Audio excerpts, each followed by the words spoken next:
Mesdames, Messieurs, bonsoir et merci d'être à l'écoute de Sen Radio. À la une de ce journal, SOS Consommateur va se constituer partie civile dans l'affaire de la vente aux alentours des écoles de jouets et de gadgets pour enfants contenant un liquide sucré et alcoolisé. L'association demande l'ouverture d'une information judiciaire pour identifier les filières mafieuses à l'origine de ce scandale. À Ziguinchor, une centaine d'emplois sont menacés à la Sonacos un mois après le lancement de la campagne de commercialisation de l'arachide. La situation inquiète. Les machines tournent à bas régime. Aucune collecte n'a été enregistrée pour le moment. La Covid-19 a encore tué 3 personnes ces dernières 24 heures au Sénégal. 115 nouvelles contaminations, dont 63 issues de la transmission communautaire. 26 patients sont en réanimation. Le nombre de malades sous traitement grimpe à 711. À Ndangalma, un collectif de 60 familles rejette la délibération portant sur 65 hectares de terre au profit d'un projet de création d'une zone industrielle au niveau de leur champ de culture. Pour éviter l'irréparable, les impactés demandent l'arbitrage des autorités. L'Europe est devenue ce jeudi 17 décembre la première région du monde à enregistrer plus d'un demi-million de morts de la Covid-19. Les 52 pays et territoires de la région européenne ont totalisé peu avant 16 heures 500 069 décès pour plus de 23 millions de contaminations. Le journal de l'économie va boucler cette édition mise en onde par Hassan Choun. Marie-Rosalie Ndiaye. En prélude à la journée internationale des migrants célébrée demain 18 décembre, le gouvernement du Sénégal a reçu des mains de l'Union européenne des véhicules et motos destinés à renforcer les capacités d'intervention des services d'appui Conseil des migrants. La cérémonie de remise a eu lieu ce jeudi au ministère des Affaires étrangères, Odile Minkilan. Ces activités de sensibilisation et de suivi des interventions pour assurer un meilleur impact. C'est dans ce contexte de lutte contre l'immigration irrégulière que l'Union européenne a offert 9 véhicules et 6 motos au gouvernement sénégalais. Irène Mingasson, ambassadeur de l'Union européenne au Sénégal. Ce lot d'équipements aura un impact direct pour le renforcement des capacités opérationnelles des bureaux d'appui, d'orientation et de suivi des immigrés, les BAOS. Ce choix que vous avez fait de loger vos services déconcentrés, notamment les BAOS, au sein des agences régionales de développement, démontre toute votre ambition à en faire des structures pérennes, efficaces et facilement accessibles aux citoyens. Et c'est nécessaire face à l'ampleur et à la complexité de la gestion de la migration. Les populations, vous l'avez dit, Excellence, ont besoin d'informations, de conseils, d'orientation, d'accès. Cette première phase du projet renforcement de la gouvernance inclusive de la migration au Sénégal intervient dans cette région, selon le ministre des Affaires étrangères, Aïssata Tall Sall. Tout ceci permettra d'informer les populations les plus exposées sur les importantes et nombreuses initiatives qui, à ce jour, ont été développées par le gouvernement du Sénégal avec l'appui de ses partenaires, dont en premier chef l'Union européenne et aujourd'hui le Royaume d'Espagne. L'ouverture de ces BAOS contribuera substantiellement, j'en suis sûre, au renforcement des capacités d'intervention des structures en charge de l'appui et des conseils offerts aux migrants. Cette première phase va concerner les régions de Dakar, de Diourbel, de Louga, de Tambacounda, de Kolda, de Sédhiou et de Matam. Une seconde phase suivra incessamment afin de permettre une couverture totale des 14 régions. Près de 4000 migrants de retour vont bénéficier de ce projet qui a un coût global de 160 millions de francs CFA. Projet de création d'une zone industrielle à Ndangalma, le collectif des impactés de la zone ciblée s'oppose à la délibération qui porte sur 65 hectares au milieu de leur champ de culture. 60 familles impactées demandent l'arbitrage de l'État à Damandiaï. Le collectif des impactés du projet Zone industrielle Technopole de Gat, composé de 60 familles réparties dans les 2 villages de Ngui, Seu et Gat, sont très remontés contre la délibération sur 60 hectares pour la mise en place de ce projet. Ces paysans impactés qui ont rencontré la presse disent non à ce projet au niveau de leur champ de culture. Abdou Ndiaye est le président du collectif des impactés du projet Zone industrielle Technopole d'Ndangalma. Le maire Morngom a délibéré abusivement 65 hectares vers les 2 villages, le village de Dablongoran ou Ngich Ndiayen, le village de Ngich Cherdieng, le lycée de Gat et le collège de proximité. Ce qui n'est pas du tout normal. Il dit qu'il va installer des usines là-bas. Ils n'ont pas fait. d'études environnementales. Ils n'ont pas consulté les paysans ou les impactés. Ils sont uniquement vus et discuté avec les chefs du village, qu'ils ont trompé même. Ils ont dit aux chefs du village qu'on va faire le projet uniquement dans l'ancienne carrière. Les paysans sont là, ils ne sont pas du tout d'accord. Ce qui est sûr et certain, l'irréparable risque de se produire. Si Morngom ne laisse pas les terres là, vraiment, il peut même y avoir des morts. Ce collectif lance un appel aux autorités du pays pour mettre fin à un tel projet. Nous lançons donc un appel à toutes les autorités de la République et en même temps le président de la République, Macky Sall. Ils interviennent. Sinon, si mort persiste, ce qui est sûr et certain, c'est qu'il y aura une guerre sanglante ici. Nous voulons que vraiment mort laisse nos terres. Lui, c'est un ministre, il a beaucoup de terrain ici. Mais pourquoi il a laissé ces terrains et venu pour prendre nos terrains? Nous ne serons pas d'accord. Nous sommes contre aussi l'emplacement. Ce projet, dira-t-il, va étouffer les populations riveraines. Diourbel Sud FM, Adama Ndiaye. Vers des suppressions d'emplois à l'usine Sonacos Ziguinchor qui n'a toujours pas collecté la moindre graine d'arachide un mois après le lancement officiel de cette campagne. La situation est critique dans cette usine où les travailleurs craignent désormais pour leurs emplois. Ignace Ndeye. Aujourd'hui, l'inquiétude est le sentiment le mieux partagé dans cette usine Sonacos Ziguinchor. En témoignent les propos de ce travailleur trouvé dans son poste en attente d'activité. L'usine tourne à bas régime. Une centaine d'emplois menacés et à ce rythme, on va tout droit vers des suppressions d'emplois. Se désole le secrétaire général du syndicat des travailleurs de l'usine Sonacos Ziguinchor, Samba Badji. Mais oui, quand nous mettons tout le dispositif en place pour recevoir des graines et que les graines ne nous arrivent pas, il va de soi que le dispositif là peut être levé dans l'attente d'une amélioration de la situation. Et ça, on risque de perdre des emplois à court terme. Bon, nous, on est encore là, les graines ne nous arrivent pas, les intermédiaires n'amènent pas les graines et ça nous amène vers des situations très très très compliquées. La situation est critique, vraiment critique en ce moment. À l'usine Sonacos Ziguinchor, les activités se résument à l'évacuation d'un petit stock de graines d'arachide collectées l'année dernière à l'usine. L'usine est en train de tourner à bas régime parce que quand même il y a un petit stock de graines d'arachide qu'on est en train d'évacuer. Question de faire de la place pour la collecte qui doit venir. Il y a des travaux qui sont en train de se terminer, d'être améliorés pour qu'on puisse attaquer efficacement la campagne 2000. Une campagne difficile, plus que difficile en ce moment à l'usine Sonacos Ziguinchor où les travailleurs qui craignent pour leur emploi expriment à la fois leur inquiétude et leur désarroi. Nous sommes là au niveau de la Sonacos attendant désespérément des graines. On a peur. Je suis préposé à la réception des graines mais aussi au déchargement de ces graines. Mais jusque-là, on n'a pas vu de camion. C'est pourquoi nous sommes inquiets, très inquiets franchement. Près d'un mois après le lancement officiel de cette campagne de commercialisation arachidière, pas un seul camion chargé de graines d'arachide n'a franchi le seuil de l'usine Sonacos. Une usine où les travailleurs inquiets, déboussolés, craignent pour leur emploi. Ziguinchor, Ignace Ndeye, Sud FM. Parlons de cette affaire qui défraie la chronique depuis hier. Des jouets et gadgets pour enfants contenant un liquide sucré et alcoolisé se sont retrouvés sur le marché. Les distributeurs ont été arrêtés. Cette affaire, selon SOS Consommateurs, pose encore une fois la lancinante question du contrôle de nos frontières. L'organisation qui va se constituer partie civile demande à l'État de veiller à la sécurité des populations exposées aux dangers en permanence. Les précisions de Maître Massorna Kane, président de SOS Consommateurs, avec Mame Diarra Da Silva. Je voudrais d'abord féliciter les services du commerce intérieur qui ont réagi très rapidement et de façon efficace parce que lorsque une de vos journalistes m'a envoyé la vidéo, j'ai tout de suite saisi les services du ministère du Commerce. Donc, je suis heureux qu'ils aient pu très rapidement faire enquêter et appréhender des délinquants. Alors, c'est la preuve que nos populations sont constamment exposées à des dangers et l'État doit assurer leur sécurité. Mais il faut dire que l'État doit augmenter les moyens de contrôle et de lutte, notamment du ministère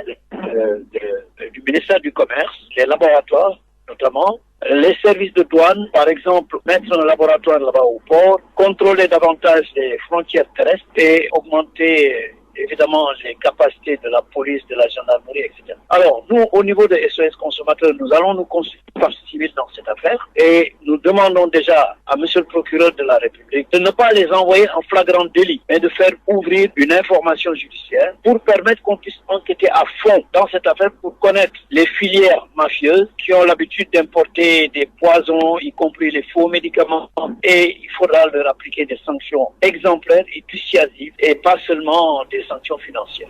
À l'instant, Maître Massorna Kane, président de SOS Consommateurs, qui va se constituer partie civile dans l'affaire de la vente des jouets et gadgets pour enfants contenant un liquide sucré et alcoolisé qui se sont retrouvés sur le marché et aux alentours des écoles. Et justement, en parlant d'école, les vacances de Noël sont reportées au mois de janvier, mais les fêtes de Noël et de fin d'année restent maintenues. L'État veut respecter le quantum horaire après la fermeture des écoles en mars dernier à cause de la pandémie. Les explications du directeur de la formation et de la communication au ministère de l'Éducation nationale, Mohamedou Moustapha Diagne, avec El Hadj Malick Ndiaye. Oui, vous savez que l'école traditionnellement ouvrait ses portes au mois d'octobre, dès le début d'octobre. Donc de octobre à décembre, on prenait les fêtes. Mais c'était une année spéciale. Les élèves qui sont aujourd'hui dans les écoles sont restés donc du 16 mars à maintenant au 12 novembre sans fréquenter les classes. C'est pourquoi le ministère de l'Éducation nationale, dans le cadre de sa volonté de respecter le quantum horaire, a décidé d'en tirer la conséquence. La conséquence, c'est de déplacer les vacances de Noël qui sont différentes de la fête de Noël. Ça aussi, il faut le relever. Donc, ces vacances-là sont différées et sont programmées à partir du 30 janvier et se termineront le 8 février. Donc, c'est compréhensible. Nous avons été en année spéciale. La conséquence, c'est que donc, il faudra donc déplacer toutes les vacances pour que les enseignements apprentissages se déroulent dans un cadre correct. Une seule école pour l'éducation nationale. Il y a une seule école, donc que ce soit privé ou public. Donc, toutes ces écoles-là dépendent du ministère de l'Éducation nationale. Sud FM.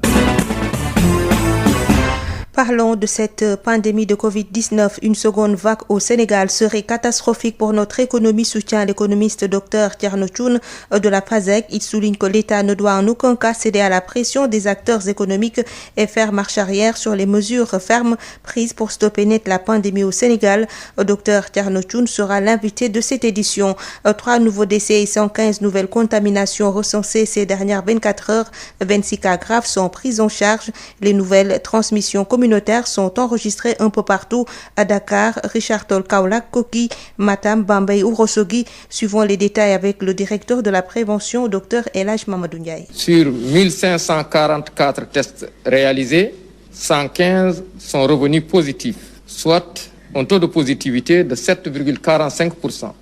Les cas positifs sont répartis comme suit. Nous avons eu 52 cas contacts suivis par nos services.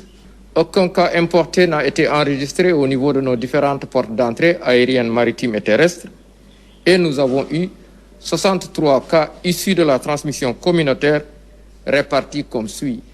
9 à Dakar Plateau, 6 à Richard Toll, 5 à Louga, 3 à Kaolack, Mamel, Thiès et Touba, 2 aux Almadies, Koki, Gueule Tapée, Liberté 6, Matam, Parcelles Assainies, Podor et Saint-Louis, 1 à Bambey, Colobane, Dara, Fanok, Grand Dakar, Grand Yoff, Keur Massar, Liberté 5, Mbour, Ourossogui, Pikine, Sacré-Cœur 1, Yarakh et Yoff.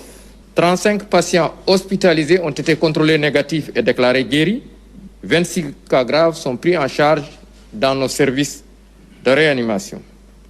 3 décès ont été enregistrés ce mercredi 16 décembre 2020. L'état de santé des autres patients hospitalisés est jugé stable. À ce jour, 17 451 cas ont été déclarés positifs, dont 16 384 guéris, 355 décédés et donc 711 patients sous traitement. Un conducteur de cette place a été retrouvé mort dans son véhicule ce matin à la gare routière de Thiès. Il s'agit d'un jeune homme de 20 ans, d'une vingtaine d'années. Les sapeurs-pompiers se sont entourés de toutes les précautions pour enlever le corps dans ce contexte de Covid-19. Babacar Ndao. Le fait semble inédit et défraye la chronique depuis ce matin à la gare routière de Thiès. Un jeune conducteur retrouvé mort dans son véhicule. Malaise ou pas, aucune information fiable pour l'heure ne peut être confirmée d'après les chauffeurs et autres acteurs du transport rencontrés sur place. Alertés, les sapeurs-pompiers, la police et les éléments du service d'hygiène de Thiès se sont déplacés avec un dispositif sécuritaire pour enlever le corps du disparu. Un événement qui réveille la peur chez certains acteurs du transport de Thiès qui déplorent le relâchement noté dans le protocole sanitaire. Plus de respect du port du masque à la gare routière de Thiès, encore moins le respect du manifeste. Le nouveau président élu dimanche dernier à la tête du regroupement des chauffeurs de Thiès estime n'avoir pas encore pris service mais reconnaît qu'il faut plus de rigueur dans les gares routières pour éviter la propagation du virus. Le chauffeur serait originaire de Ndjité dans la commune de Cherif Lo et son père habite Touba. Une enquête est ouverte par la police pour élucider les circonstances du décès de ce jeune chauffeur qui continue de défrayer la chronique à Thiès. Babacar Ndao, Thiès Sud FM. Merci beaucoup Babacar Ndao. À Thiès, où un conducteur de cette place a été retrouvé mort dans son véhicule ce matin à la gare routière. Il s'agit d'un jeune homme d'une vingtaine d'années. Les sapeurs-pompiers se sont entourés de toutes les précautions pour enlever le corps dans ce contexte de pandémie. Appel de détresse de la famille de Souleymane Diakhaté, décédé le 28 novembre à Barcelone. La famille a sollicité et attend encore l'appui de l'État pour le rapatriement du corps. Aucune action officielle pour l'heure, se désole la famille à la réaction de Yankoba Diakhaté, recueilli par Issegna. Voilà, je m'appelle monsieur Yankoba Diakhaté. Je suis le grand frère de Souleymane Diakhaté, décédé le 28 novembre à l'hôpital Del Mar de Barcelone. Depuis qu'on nous a informé de ce décès, alors on a tenté de nous apporter de Horizon Sans Frontières auprès de M. Boubacar Seye. Il nous a dit que c'est une seule personne qui peut vous aider, c'est monsieur le président de la République, M. Macky Sall. Donc, c'est à ce moment qu'on a lancé un appel. La famille a ouvert un compte pour un levée de fonds, pour demander un élan de solidarité. C'est ce que nous avons fait. Jusqu'au jeudi passé, M. Atsogba, directeur de cabinet de M. Moïse Sarr, ministre, secrétaire d'État chargé des Sénégalais de l'extérieur, nous a appelé pour nous dire que l'État a reçu le certificat de décès et la préfecture de la société qui s'occupe des rapatriements basés en Espagne. Il nous a dit que l'État va en tout cas vous aider. Donc, aider la famille. Donc, après, il nous a dit que j'ai remis votre numéro au ministre, il va vous appeler. Mais actuellement, il est à Réunion. Maintenant, depuis jusqu'à présent, il n'y a pas de réaction. Nous, notre problème, c'est quoi? Notre maman, depuis que le décès a eu lieu, depuis le 28 jusqu'à présent, elle ne mange pas, elle ne dort pas, elle passe tout son temps à pleurer. C'est une vieille maman. Dakar a pris depuis le 14 décembre la 49e session ordinaire du conseil d'administration de l'école inter-État des sciences et médecine vétérinaire créée en 1968. Cette 49e session a permis au directeur général sortant de faire le bilan de sa gestion, Ismaïla Marcel Koli. Cette 49e session ordinaire du conseil d'administration de l'école inter-État des sciences et médecine vétérinaire EISMV de Dakar a été une occasion pour M. Kaboré, directeur général sortant, de faire le bilan de sa gestion. Au plan académique, l'école a enregistré au cours de l'année scolaire 2019-2020 un effectif de 445 étudiants, dont 102 filles, contre 411 l'année dernière et 343 l'année d'avant. Les enseignements se sont déroulés de façon satisfaisante grâce à l'intervention et le dévouement des enseignants-chercheurs permanents, des vacataires et des missionnaires appuyés par les différents services techniques. Le taux de réussite global moyen des deux sessions d'examen a été de 83,94% contre 92,4% l'année dernière, avec une variabilité bien évidemment en fonction des semestres et des promotions. 9 thèses de docteurs vétérinaires ont été soutenues,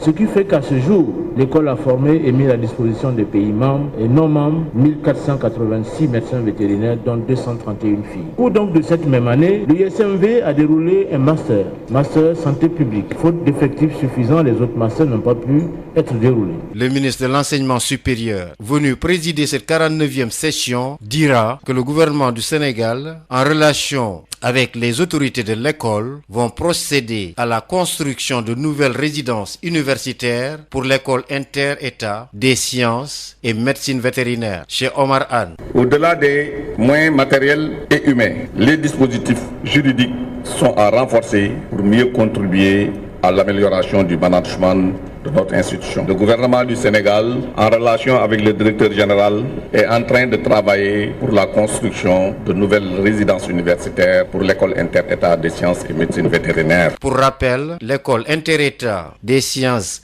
et médecine vétérinaire a été créée en 1968. Sud International. En Guinée, nous avons appris la mort d'un opposant en prison. Roger Bamba, proche de l'opposant Cellou Dalein Diallo, est connu pour ses critiques acerbes envers le pouvoir, était en détention préventive depuis 3 mois pour trouble à l'ordre public.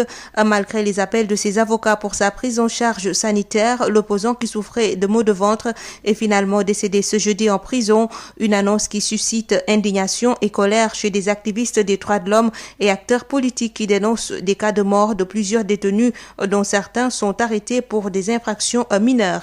Après l'investiture du président guinéen Alpha Condé, son principal challenger parle d'une parodie d'investiture et appelle les Guinéens à continuer la lutte pour arracher sa victoire des mains de son rival. À la faveur d'une conférence de presse organisée ce jeudi, Cellou Dalein Diallo prévient ses compatriotes à ne pas compter sur la communauté internationale pour obtenir gain de cause. Compte rendu Amadou Ouribari. Malgré son appel aux Guinéens à empêcher l'investiture d'Alpha Condé, celui-ci a prêté serment mardi devant plusieurs chefs d'État africains. Cellou Dalein Diallo, qui s'autoproclame vainqueur de l'élection présidentielle du 18 octobre dernier, ne s'avoue pourtant pas vaincu. Le chef de file de l'opposition guinéenne accuse le chef de l'État de confisquer sa victoire. Alpha Condé s'est rendu compte très tôt qu'elle a perdu cette élection, a mobilisé les administrateurs territoriaux, la CENI et la Cour constitutionnelle pour changer les résultats issus des urnes et se faire proclamer vainqueur. Et pour faire passer son hold-up électoral, il a déclenché dès le lendemain du scrutin des violences inouïes contre les militants et responsables de l'UFDG et de l'ANAT. Visiblement très remonté, Cellou Dalein Diallo dresse un bilan macabre de 10 ans de gouvernance du président Alpha Condé qui rempile avec un nouveau mandat de 6 ans. Le bilan provisoire de ces violences est aujourd'hui de 48 morts, 300 blessés par balle, près de 400 arrestations, d'importants dégâts matériels. Cellou Dalein Diallo, qui perd pour la 3e fois face à Alpha Condé, se montre cette fois-ci intraitable. Il persiste et signe qu'il a bien gagné l'élection présidentielle et appelle ainsi les Guinéens à poursuivre la lutte pour son investiture. Nous faisons désormais face à un véritable terrorisme d'État instauré par Alpha Condé. Hors de question pour l'UFDG et l'ANAT de renoncer à la lutte pour le triomphe de la vérité des urnes et la reconnaissance de notre victoire. Le principal opposant au régime Alpha Condé invite les Guinéens à se tenir prêts pour des séries de manifestations dans les prochains jours en vue de faire partir le président Alpha Condé du pouvoir. C'était depuis Conakry, Amadou Ribari pour Sud FM. L'Europe est devenue ce jeudi 17 décembre la première région du monde à enregistrer plus d'un demi-million de morts de la Covid-19 selon un comptage réalisé par l'AFP peu avant 16 heures à partir des bilans fournis par les autorités de santé. Les 52 pays et territoires de la région européenne ont totalisé peu avant 16 heures au moins 500 069 décès pour plus de 23 millions de contaminations déclarées devant l'Amérique latine et les Caraïbes, les États-Unis, Canada, l'Asie, le Moyen-Orient et l'Afrique. Sud FM, l'invité du jour. Une seconde vague de la Covid-19 au Sénégal serait catastrophique pour notre économie, soutient l'économiste Dr Thierno Thioune de la FASEG. Il souligne que l'État ne doit en aucun cas céder à la pression des acteurs économiques et faire marche arrière sur les mesures fermes prises pour stopper net la pandémie au Sénégal. Dr Thierno Thioune s'entretient avec Rapsa Ilimanouane. Voilà, Dr Thierno Thioune, bonjour. Bonjour Rapsa. Voilà, vous êtes maître de conférence à la FASEG et directeur des études du CREFDES. Une seconde vague du coronavirus sera insupportable pour le pays et l'économie. Cette crainte du président de la République face à la recrudescence des cas de Covid-19 est-elle fondée? Fondée à bien des égards, oui, parce qu'en réalité, vu la nature d'abord de la maladie, mais aussi au regard aussi du relâchement qu'on a noté depuis un certain temps au niveau de nos concitoyens. D'abord, pour la nature de la maladie, vous constatez avec moi que dans les pays qui ont été les foyers de cette maladie, tous ces pays ont connu une deuxième vague et pour certains même une troisième vague. N'eût été l'arrivée du vaccin de ces derniers temps, qui a un peu dissipé les craintes, pour la plupart de ces pays, une troisième vague ferait ravage.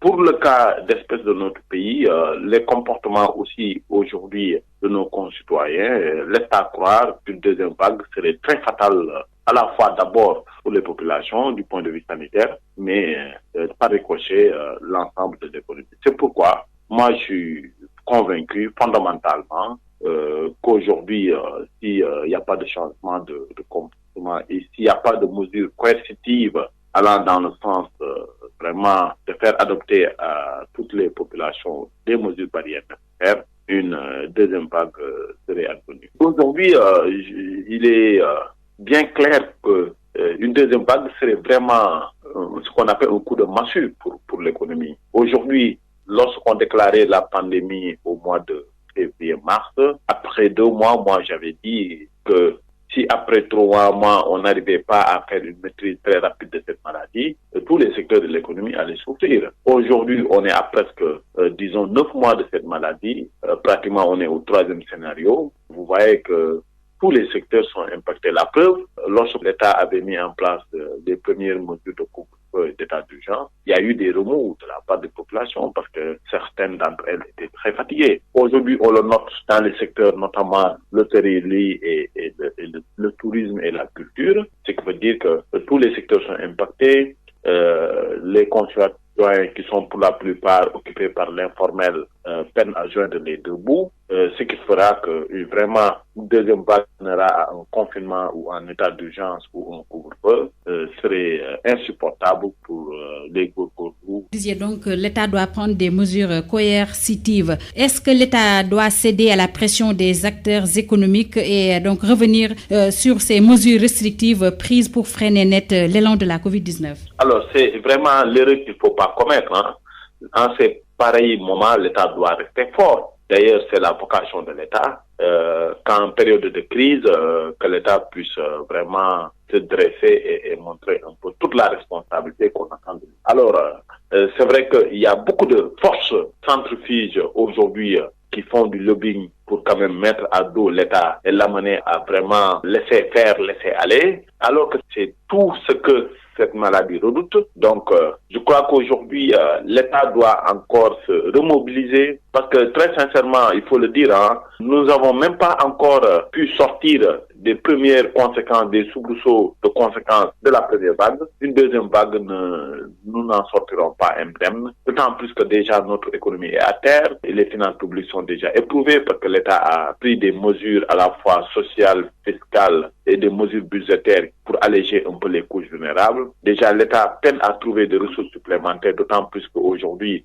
vous avez vu, pour la plupart des secteurs, et des difficultés existent. C'est pourquoi je crois que c'est le rôle de l'État, parce que c'est ça son pouvoir, d'aller dans le sens quand même de faire appliquer vraiment des mesures beaucoup plus contraignantes pour quand même passer. Mais aussi au-delà, je crois que c'est une chose que le président de la République alerte sur les velléités d'une seconde vague, mais c'est aussi de la responsabilité du président de la République parce que nous avons connu, et on le dit souvent, que le Sénégal est un pays de démocratie, de grande diplomatie, qu'il a un pouvoir sur le plan international, qu'il est respecté, que l'État du Sénégal a une signature. Il faut user de ces pouvoirs-là parce qu'on parle d'un vaccin. C'est vrai que nous sommes économiquement encore très petits, nous ne posons pas de poids, mais nous pouvons user du poids diplomatique pour faire venir très rapidement ce vaccin qui pourrait nous sauver éventuellement d'une seconde vague. Parce qu'au-delà de l'alerte aussi, il faut des actions concrètes qui vont venir assurer les populations pour ne pas les amener à sortir encore dans la rue et à aussi revendiquer leur liberté. Sud FM vous remercie, Dr Thierno Thioune. Je rappelle que vous êtes docteur en économie.